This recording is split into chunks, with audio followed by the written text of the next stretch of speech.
Hi there. You're coming to me when I'm a little bit disgruntled. Yesterday, I came out here to this section of garden, which we call the Sahara at my house. It's called the Sahara because it's a southern exposure and it needs a lot of water. It's right up against the garage, and so it's just a hot place. But you can see these were once my cucumbers, and they were just about ready.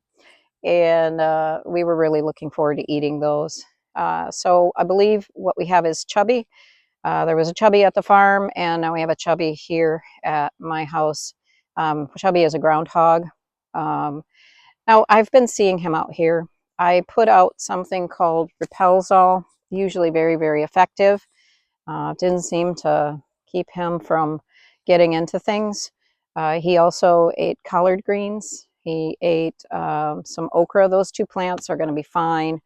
But also today, in the middle of the day, because this morning was fine, he went into my container garden, which has a 3-foot fence around it, and ate all the lettuce. We had 2 beautiful containers of lettuce that were really ready to cook, not to cook, but to eat. He ate 1 kale plant to the point where I don't know that it'll come back. Sampled the Brussels sprouts. So apparently really likes cilantro. That will come back. Might have actually done a favor by trimming it, but also got into the beans and a few other things. So I'm really not sure what to do today other than I'm going to put more of this out really heavily around the 3-foot fence. I do have a fence at both ends of this raised garden here. He seems to be able to just hop up here.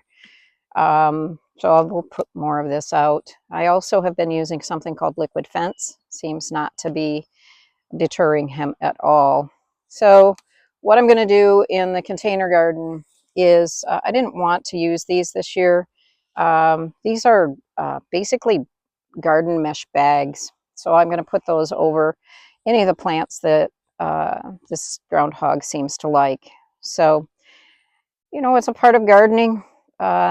You're growing this beautiful buffet of food for hopefully yourself, but every now and again, nature gets involved with it.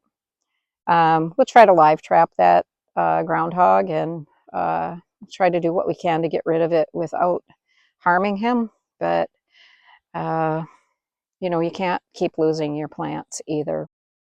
So we'll just do what we can do to save the rest of the garden, try to keep this animal away, and yeah, just have hopes for the best. I am going to include at the end of the video just photos of the plants that uh, the groundhog has eaten. All right, thanks for watching. I hope you're having better luck with your garden. If anybody's had success with how to tame a groundhog, please feel free to put it in the comments. Thanks so much.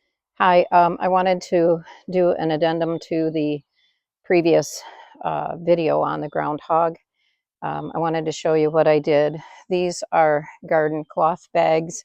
They're truly meant to keep cabbage worms and other insects off of your plants. They're not really good for plants that are flowering or that require a butterfly or a bee to pollinate them, but they do a great job of keeping insects off of your greens, your leafy greens like collards, kale. Um, and but I wanted to tell you that I went after I did that video and I had a lovely dinner with my family. And I came out an hour and a half later, and despite having put half of a container of Repelzol, that creature came back and has topped out my Brussels sprouts. He's eaten the spinach. There's more beans gone. And he even ate marigolds during my dinner. And so I don't have much faith in the garden cloth. Woodchuck, groundhog, same thing. How much wood could a woodchuck chuck? What? How did that go? How much wood could a woodchuck chuck if a woodchuck could chuck wood? Anyway, I don't think the barrier is going to be much for him, but hopefully it will help something. So the only thing that gives me comfort, honestly, is that I have the garden at the farm with an electric fence, and there's lots of these very same plants over there. You notice that I didn't cover the peppers or the basil. Doesn't like that. So got lucky there. Although with everything else covered, who knows? All right, that's all. I'll let you know how it's going. Take care.